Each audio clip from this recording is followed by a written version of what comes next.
I was going to record some video for my blog when I was there. I recorded like 30 seconds. I shut it off. I was like, I can't do this.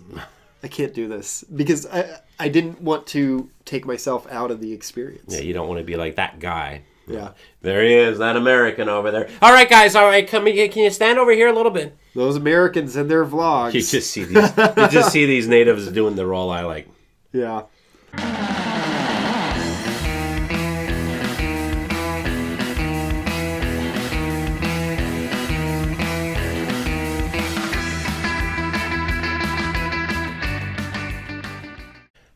Hi everyone, this is Ray, or some of you might know me as Tiki With Ray, and today I am in my tiki bedroom. I like to call it Tiki With Ray's Tiki Hideaway. Jeremy, the traveling tiki guy. Man, dude, you are going all over the place. You're constantly traveling, and I live vicariously through you.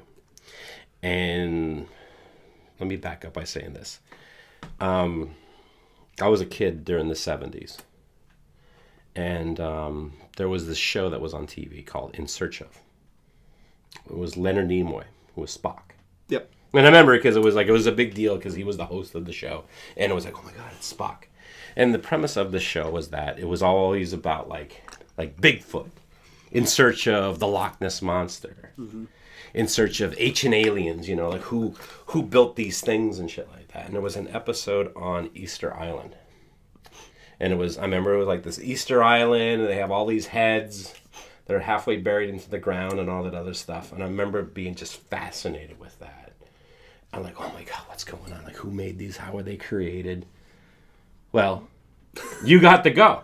I did get to go. It's literally a place that's on my bucket list, and I'll probably never make it, but you did. Yep. So, let's start from the beginning. How do you get to Easter Island, or where is it at? Well, the first important step in getting to Easter Island is deciding that you're really going to do it. Why do you say that? Because it's... Is it a commitment? Yeah, I mean, it's a far trip for most people. It's not...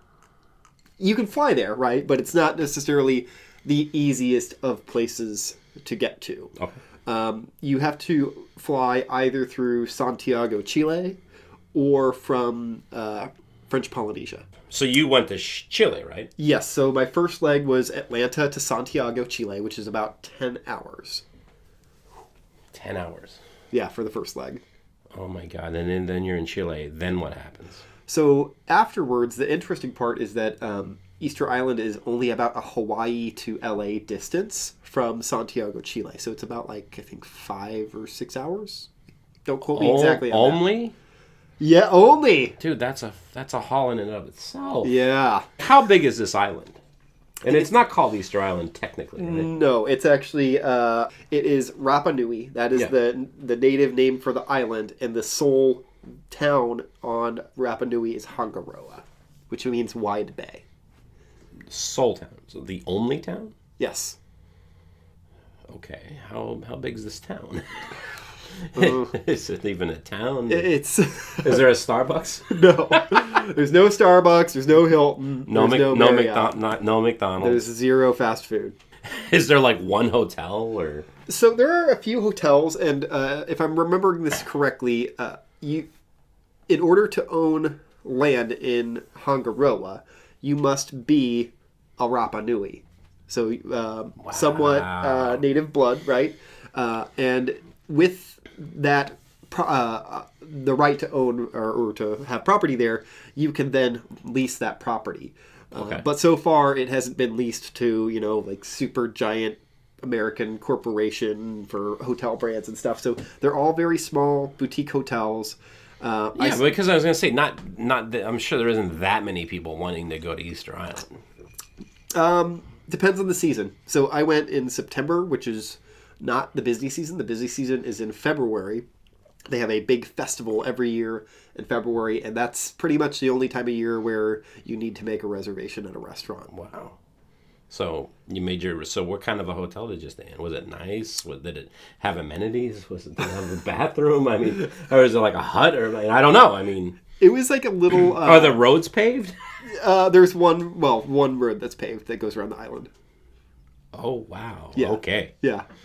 one lane each way, real small road around the island. But yeah, the hotel accommodations were pretty good. I stayed at arguably one of the nicer ones for $250 a night, and they had a shower, they had air conditioning, they had breakfast. What else do you need? A toilet. They had a toilet. Your own, or you have to Yes, share? my own. Okay, Yeah. cool. Okay, all right. But don't flush the paper. Don't flush the paper. Yeah. Sensitive plumbing. You touch down. I mean, how big is this town are we talking? Is it even a town? It's just like... I think there's like 5,000 people. So, pretty good amount. And that's the island. Is there anyone else living anywhere else on the island? So... Or is there like little patches or... There is like one little patch outside of the main area in Hangaroa. Yeah. It's a small fishing village. I actually drove up there, took a motorcycle out, and I saw 3 people. So there's like 5 houses maybe in that little tiny fishing village. How big is this island? I mean, can you compare it? Is it like the size of Oahu? Is it the size of like Maui? Smaller than that? I think it's smaller than Kauai. It's about 20 to 30 square miles. That's it. Okay. It's very small. So it's very small. Very small. So, you touch down. Where are those heads?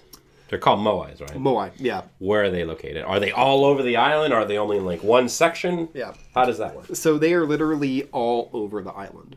Wow. Okay. The reason being is that the moai were transported from the quarry to the ceremonial platforms called ahu. Okay. So if you've ever seen a picture of a moai standing up, right, Yeah. they're on one of those ceremonial platforms. I've seen those. Yes. Would there be a couple lined up in a row? Typically, yes, but sometimes there's only one. Those platforms themselves are literally all over the island. And what they think is that the platforms and the moai standing on them were meant to kind of honor their ancestors. So, great chief Bob, he was such a great chief. We're going to make a moai of this guy, and having his mana represented in that moai is going to protect over our village. And that's the reason why they made those. Yeah, that's the main theory, yeah.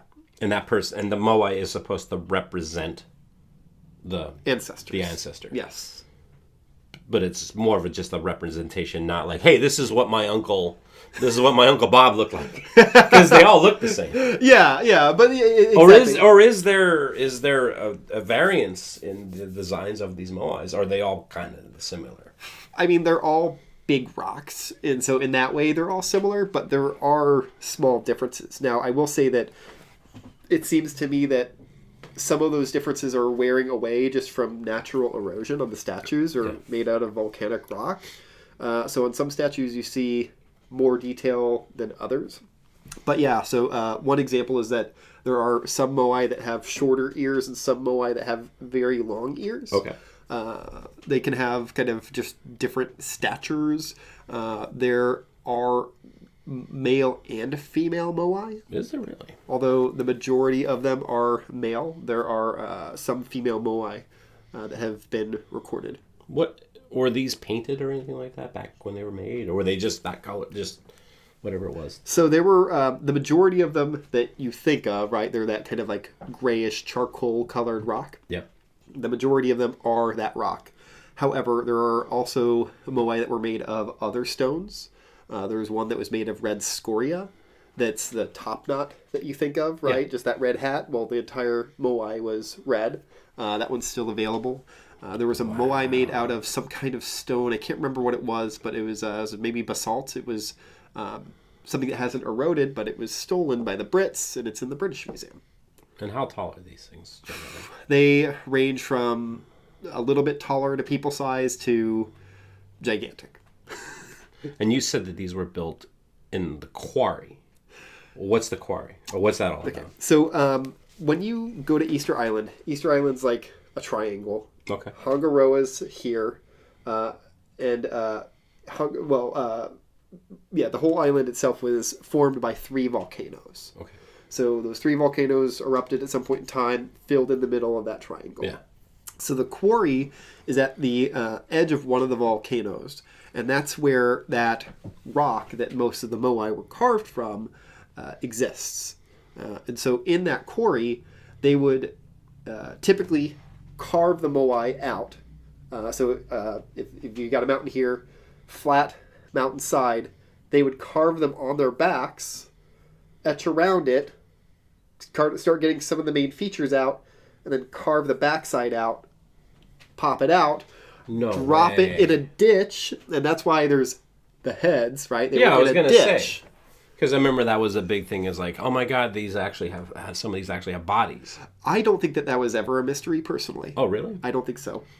I mean, maybe if we channel the spirit of Thor Heyerdahl. But think about it this way, right? Yes, there are there are more moai in that quarry than ever were standing.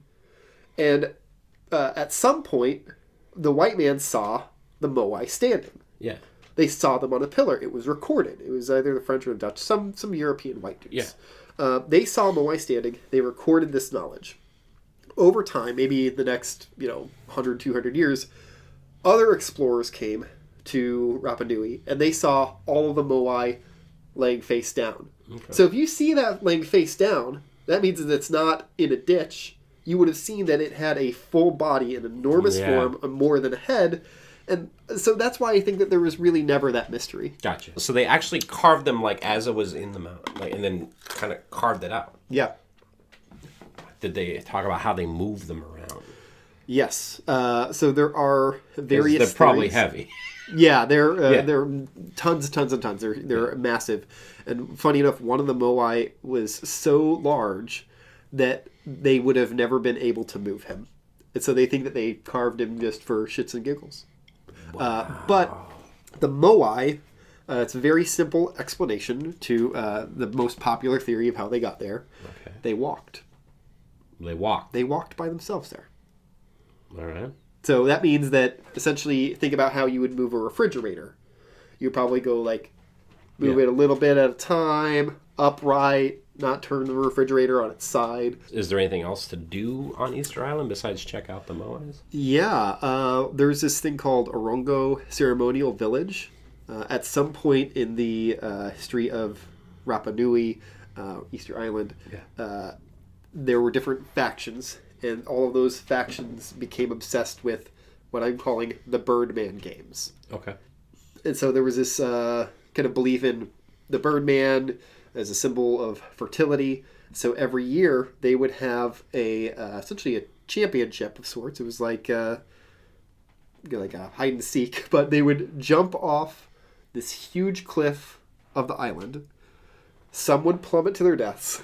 Others made it, had to swim to an offshore motu, which is a teeny tiny island that you couldn't really live on. Yeah. Get the egg of the sooty tern, which is a bird, and retrieve that egg, bring it back to the ceremonial village, and the first champion of the tribe that got to do that, their tribe ruled, and the champion himself got to live in solitude, which is interesting on already a very isolated island. Wow. Quite the reward. That's crazy.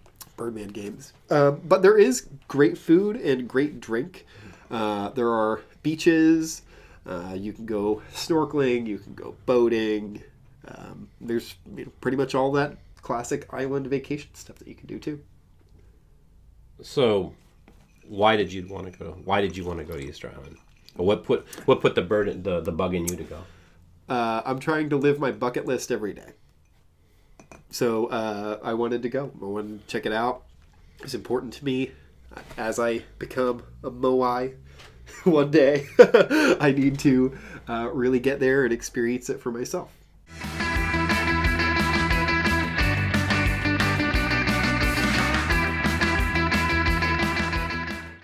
Well, I'll tell you what.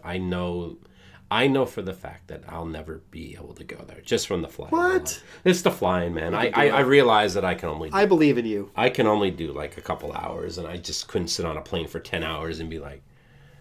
But I'm glad you went. Yeah. Hey, take a Xanax, pass out, wake up in a new place. Wake up in a new place. Yeah. Well, Jeremy, thanks for going so I don't have to. Deal. I'll go again so you don't have to as Perfect. well. Thank you. Look at me pulling favors like that for you, huh? Go on vacation for me.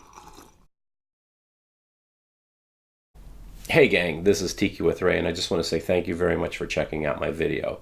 I hope you enjoyed it. And if you want to see more episodes, click on the subscribe button.